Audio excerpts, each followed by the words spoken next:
Hello, this is Deb Joyce Meek from Delight of My Art. I'm your Stampin' Up! Demonstrator, and I would like to share a tip with you. I was using my inks and playing around with some products and realized that my ink pad needed to be re-inked. So I just wanted to show you what I mean. So let's go ahead and jump down to the desktop here so you can see what I am dealing with. So I have this ink pad.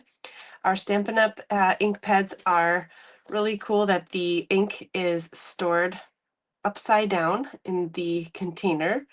So when you open it, just like a makeup compact, it just pops straight up and open, and then it flips.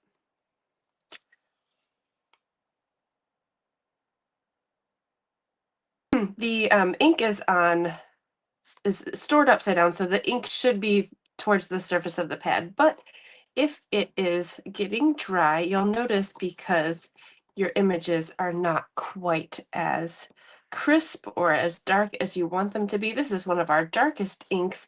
It's not too bad.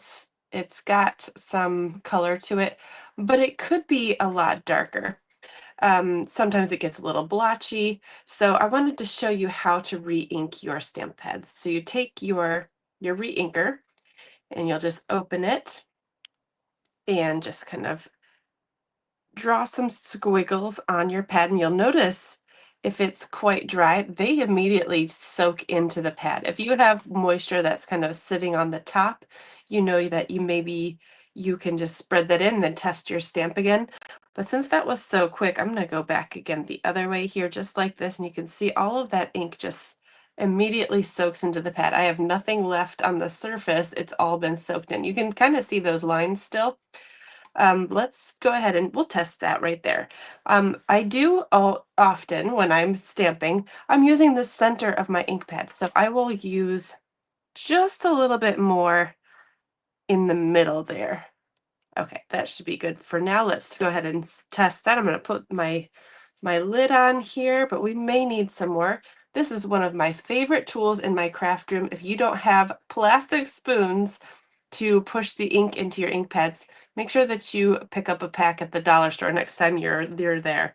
I'm just going to take the back of this and press all of that ink into the pad. This also helps if your ink pad is too juicy. If you have a new ink pad or if you accidentally inked your pad up too much, you can kind of push that into the back of that ink pen. So instead of blotting this or pushing it in with a paper towel or God forbid, using your bone folder. I know some of you do this, but then your bone folder is all stained up and yucky. So I just like to use a plastic spoon, and when it breaks or whatever, then I can just throw it away. But I actually reuse this again and again. I just wipe it with a little baby wipe, good as new, and I just stick it back in my utensil tray over here to be used again.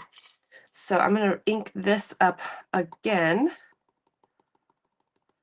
and let's put it right next to this one. Much crisper at this point. This is the color that I'm going for. It wasn't too bad, but you can kind of see that this one was a lot paler and this one's a lot more crisp. So again, if you have an ink pad that's getting a little bit dry, it's really easy to re-ink it. The ink pads are in our Stampin' Up! Store. You can go to that at orderwithdeb.com and check out all of the different colors that we have. But our re-inkers, our ink refills, they're only $5.50. So when you pick up an ink pad, make sure that you always grab the re-inker with it. It lasts forever. I don't think I've ever used up one whole bottle of re-inker. I know some people paint with them or do fun techniques with those. So it's definitely something fabulous to prolong the life of your ink pad. So just wanted to give that little tip, and I hope that you have a fabulous day. All right, guys, bye.